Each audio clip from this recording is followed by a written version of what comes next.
The nation is on high alert. President Trump, never one to shy away from bold action, has once again shaken the foundations of American policy.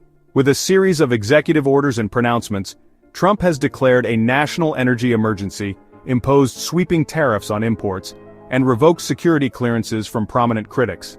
These actions, taken in rapid succession, have left many wondering about the direction of the country and the stability of the global order.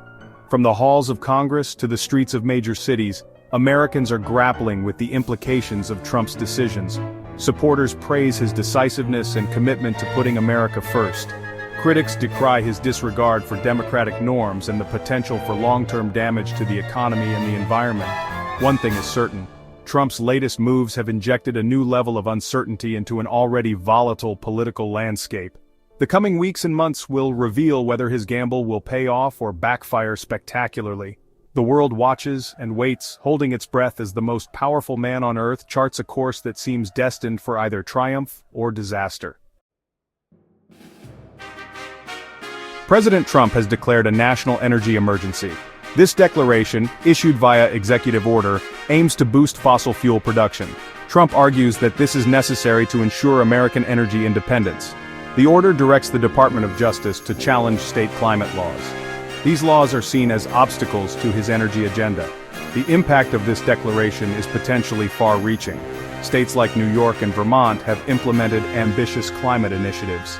These initiatives, including climate superfund laws, could be directly challenged by the federal government. Democratic governors have vowed to fight back.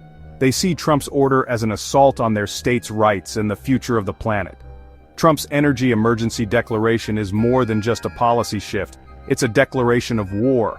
A war against climate science, against states' rights, and against the very future of our planet. He's willing to sacrifice clean air, clean water, and a habitable planet for the profits of fossil fuel companies. This is not just about energy, it's about Trump's blatant disregard for the environment and the future generations who will inherit this planet. It's about his allegiance to corporate interests over the well-being of the American people. And it's a stark reminder that we cannot afford to be complacent in the face of his reckless agenda. President Trump has announced sweeping tariffs on imported goods. The tariffs, initially set at a baseline of 10%, could reach as high as 49%. Trump's stated goal is to promote American economic independence and reduce the trade deficit.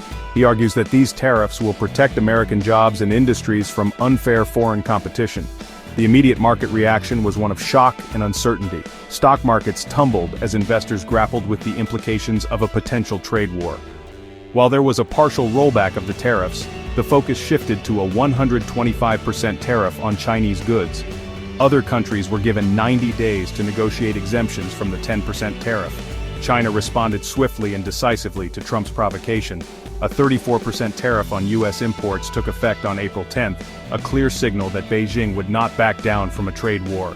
This tit-for-tat escalation has heightened fears of a global economic slowdown, with businesses and consumers on both sides of the Pacific bracing for the impact. Trump's tariffs are not just an attack on China, they're an attack on the global trading system that has underpinned decades of economic growth. He's playing a dangerous game of chicken with the world economy, and the stakes couldn't be higher. Section 4. Security clearance revocations. Trump revokes clearances, tightens grip on dissent. President Trump's latest move to silence his critics came in the form of security clearance revocations. Chris Krebs, former CISA director, and Miles Taylor, former DHS chief of staff, were stripped of their clearances on April 9th. These revocations, enacted via executive orders, sent shockwaves through the intelligence community and beyond. Krebs and Taylor had both been outspoken critics of Trump's policies and rhetoric, particularly regarding election security and the administration's handling of the COVID-19 pandemic. Their clearances were revoked without explanation, fueling speculation that this was an act of retribution. Adding to the controversy, clearances were also suspended for individuals associated with Krebs and Taylor. This move is not just about punishing critics, it's about sending a chilling message to anyone who dares to question the president. It's about creating a climate of fear and self-censorship within the government, where dissenting voices are silenced and loyalty to Trump trumps all else. Trump's assault on dissent is a direct attack on the very foundations of our democracy. A healthy democracy requires open debate and the free exchange of ideas, even, perhaps especially, when those ideas are critical of those in power.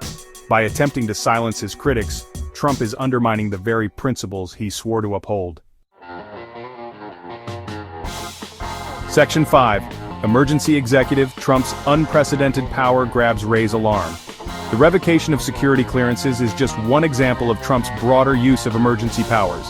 He has repeatedly declared national emergencies to circumvent Congress and implement his agenda. These declarations, often justified by dubious claims of national security threats, have granted him extraordinary powers that bypass traditional checks and balances. Trump's use of emergency powers is not without precedent, but the scope and frequency of his declarations are unprecedented in modern American history. He has declared emergencies for everything from building a border wall to imposing tariffs on China. These actions have sparked fierce debate about executive overreach and the erosion of democratic norms. This is not just about Trump, it's about the dangerous precedent he's setting for future presidents. If he's allowed to get away with this, it will fundamentally alter the balance of power in our government, paving the way for even more authoritarian abuses in the future. We are witnessing a slow-motion coup, with Trump chipping away at the foundations of our democracy, one emergency declaration at a time. He is consolidating power, silencing dissent, and ruling by decree, all while claiming to be acting in the best interests of the American people.